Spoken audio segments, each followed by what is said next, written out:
Alright, welcome back to our channel. Ito muli sa RP Max Vlog. Sa mega love shoutout po sa ating lahat guys, mga kaibigan, mga kapatid, mga kalingap.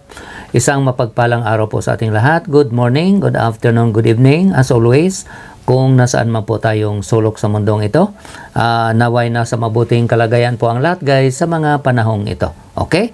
So, meron lang po tayong konting reaction guys, no? Dito nga po sa live ni Pastor ER Villagomez, kung saan kasama po niya si Kalinga Prab at si Kuya David. Okay? Meron pong naging announcement po, no? Si Kalinga Prab dito, meron po siyang nabanggit. Okay? So, ito po yung gusto ko pong gawa ng reaction. So, bago po natin gawa ng komento guys, ito, panoorin muna natin sandali kung ano po ba itong binanggit ni Kalinga Prab o announcement, no? Dito nga po sa live ni Pastor ER Villagomez. And o nga pala guys, no, sa mga hindi pa nakasuporta kay Pastor ER, tulungan po natin guys, no, sa mga hindi pa nakadikit sa kanya, kung pwede po padalaw ng kanyang channel. Ito po yung channel niya. Dalawin po natin at dikitan po natin sa mga hindi pa nakadikit sa kanya. Meron po siyang 66,000 mahigit, no, na subscribers. Sana matulungan po natin ang kanyang channel na makaabot po ng 100,000. Ito po guys, panoorin natin sandali bago natin gawa ng reaction. Okay? So, ito po yun. Pero ano, pagpapawal ko na muna yung behind the scene kay Joy saka ano. Oo, bro. Pag-vlog kasi gagawin ko siya ng serye. Wow. In-announce na po. Announcement. Gawa natin ng Joy. Ay, Bakit napapaganon si Dave? gawa natin ng serye si Joy.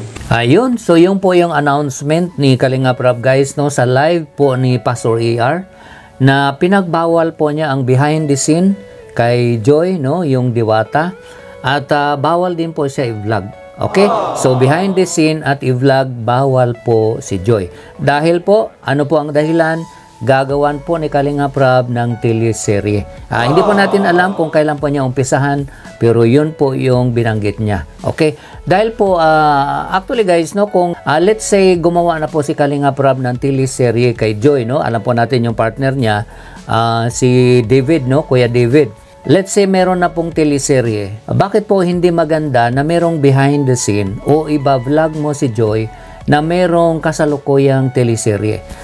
Ganito po guys, ano, sa interpretation ko po, pag meron po kasing behind the scene na merong nagaganap na teleserye na ginagawa po si Kalinga Prab, nawawala po ang excitement. Okay?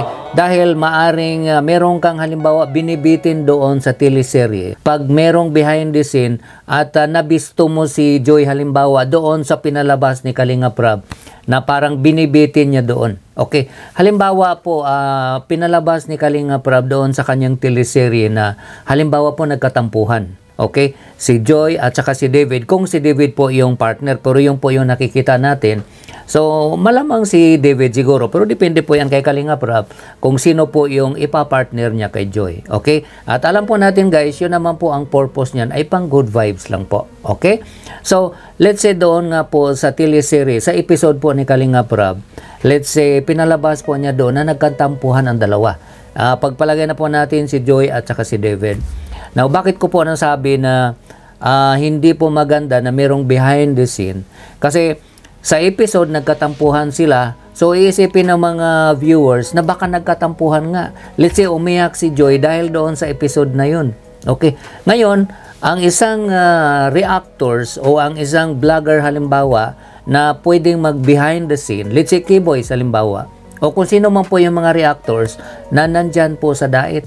Ngayon, halimbawa, na-meet nila si Joy sa mall. Okay, pagdating doon sa mall, dahil sa dami po talagang nagtatanong ng mga viewers kung totoo bang umiyak si Joy, nagtampo ba talaga si Joy. No, halimbawa lang po ito guys. Ngayon, dahil na-meet mo si Joy sa labas, natanong mo si Joy, Joy, pwede mo bang ipaliwanag, no, kung okay lang po, totoo ba na nagkatampuhan po kayo ni Kuya David? Okay, dahil nga po doon sa episode nung nakaraan, ay umiyak ka po, no? Ano po ang masasabi mo?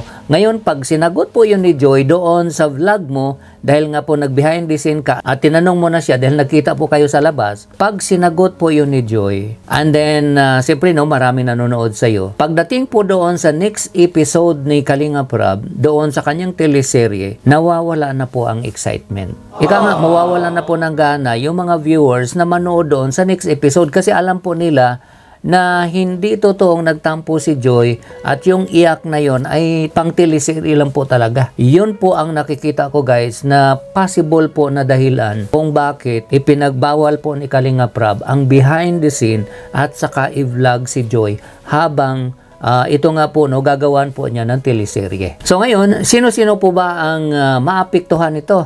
Of course guys, no, yung K-Boys na authorized po mag behind the scene, mga reactors na nandyan sa diet na yun nga po no, pinayagan po ni Kalinga Prab na mag-reaction sa kanya at yun, nagbe-behind the scene din po yan sila. At minsan kino-content o ini-interview po nila yung mga nire-reaction na nila. Kaya actually, doon sila actually no, nakalamang po sa mga reactors na nasa labas po ng Pilipinas. Dahil kami, nagre-rely lang po talaga kami sa mga video upload ni Kalinga Prab at sa mga ibang charity vloggers. Okay? Kung ano po yung nakikita namin doon, yun lang po yung pwede naming reactionan. Hindi po namin pwedeng gawa ng interview kung sino po yung kino-content ni Kalinga Prab dahil wala naman po kami dyan po sa diet o dyan po sa Cam Norte. Okay? So doon po kami ikang dihado, no, kumpara sa mga reactors na pwedeng mag behind the scene at pwede pang i-content o ma-interview minsan yung mga binavlog ni Kalinga Prab. At doon naman sa mga nagtatanong, pati po ba reaction bawal? Okay, ang nabanggit po ni Kalinga Prab guys, bawal ang BTS at bawal i-vlog. Wala pong binanggit si Kalinga Prab na bawal reactionan si Joy. Okay? So yun lang po yung narinig po natin sa kanya. Kung sasabihin man po niya na bawal, i-announce naman po niya yan. Kasi po ang reaction, nakakatulong po yan sa original video na ma-promote. Kaya nga po, binalik po ni Kalinga Prab kaagad no yung mga reactors kasi alam po niya na nakakatulong po yan sa promotion ng mga video. At siyempre, nandoon na din po naman yung consideration po ni Kalinga Prab doon sa mga reactors na inaasahan po talaga yung kita ika nga sa kanilang pag-reaction. Ika nga, give and take lang po yun. Nakakatulong ang mga reactors sa promotion, especially kung mga positive reaction. Dahil hinahanap po nila yung pinagkukunan mo ng video mo. And then, at the same time, sa nabanggit ko nga po, tulong po yan ni Kalinga Prab doon sa mga reactors na full-time po nilang ginagawa ang pag-reaction. Ika nga, umaasa lang po sila doon sa kanilang pag-reaction, no? Yung po ang inaasahan nilang income, ika nga. Kaya nga po, naawa po si Kalinga Prab doon, kaya binabalik po yung mga reactors. Okay? At doon naman po sa hindi pa napasama, antay-antay na lang po tayo guys, dahil ibabalik din naman po pag na-review po ni Kalinga Prab at kung nakikita niya na itong reactors na to ay karapat dapat din po naman na maging reactor sa kanyang mga video. Okay, so antay-antay na lang po tayo guys. Okay? At doon naman po guys no, sa mga nagtatanong no, o sa mga nagko-comment na sana wala ng love team. Okay? Now, itong tanong na ito nakarating din naman po kay Kalinga Prab. Okay? At nabanggit din po ito ni Pastor E.R. Villagomez dito nga kay Kalinga Prab kung anong masasabi niya doon sa mga subscribers o sa mga Kalinga viewers na nagsasabi o nakiusap pa na baka pwedeng wala ng love team. Ito po guys ang sagot po ni Kalinga Prab. Panoorin po natin. Marami sa akin nagko-comment, gusto nila tong Joy Vid. Marami talaga. And then, Marami. meron namang mga vocal din na ayaw nila ng love teams. Anong masasabi mo sa ganun? Na alam mo rin, meron naman talagang ganun comment. Sa akin kasi, yung majority. Yeah, Majority. okay. Pero ngayon kasi marami yung gusto. Marami yung Na nakikita niyo naman, di ba? Oo. Mas gusto nila din ng ganun. Kumbaga, pang balanse, pang timpla sa mga vlogs natin kasi pangit naman na all the time puro lang nakaka-stress na iyakan. Yeah.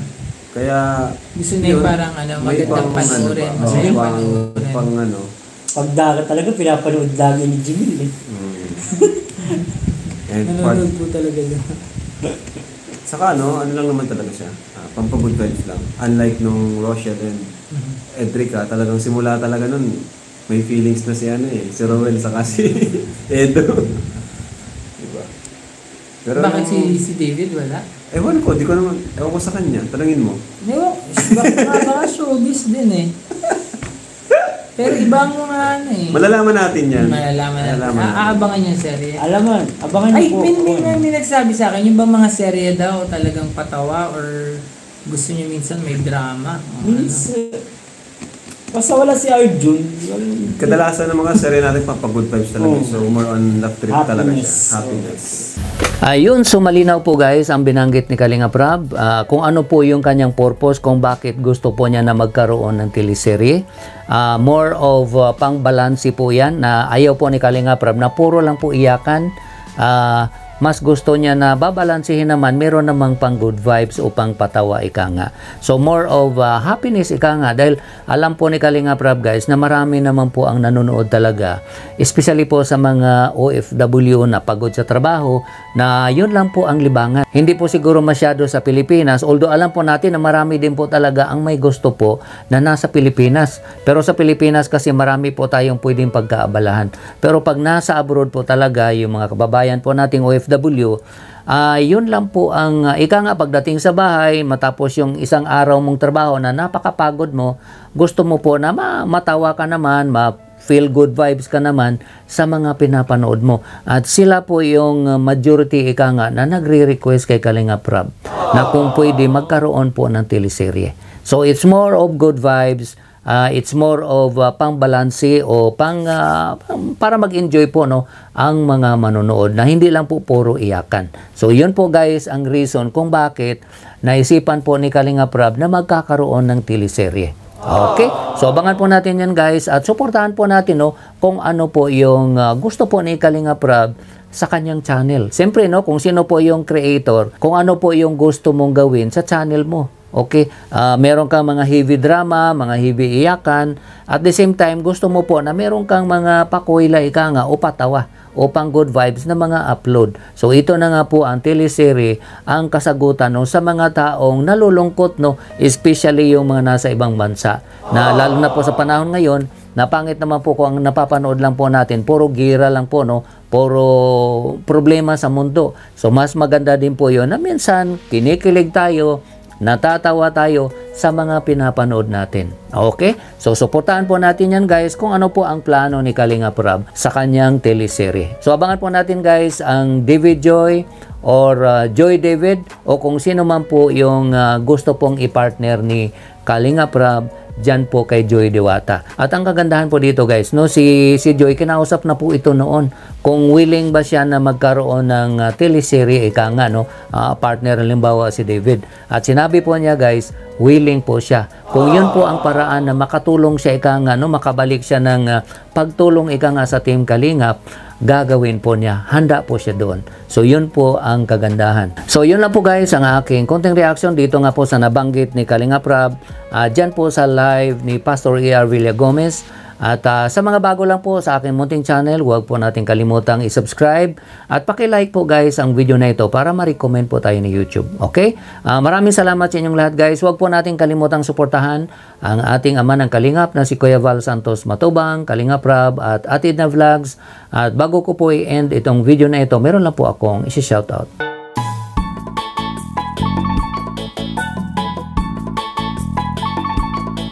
Muli, maraming salamat sa inyong lahat guys, sa inyong walang sawang pagsubaybay at panonood po ng mga videos namin. Pag-comments, pag-likes, pag-shares at lalong-lalo na po sa hindi pag-skip ng ads ay maraming salamat. Ingat po tayo guys kung nasaan man tayo. God bless everyone. I love you all. Bye-bye.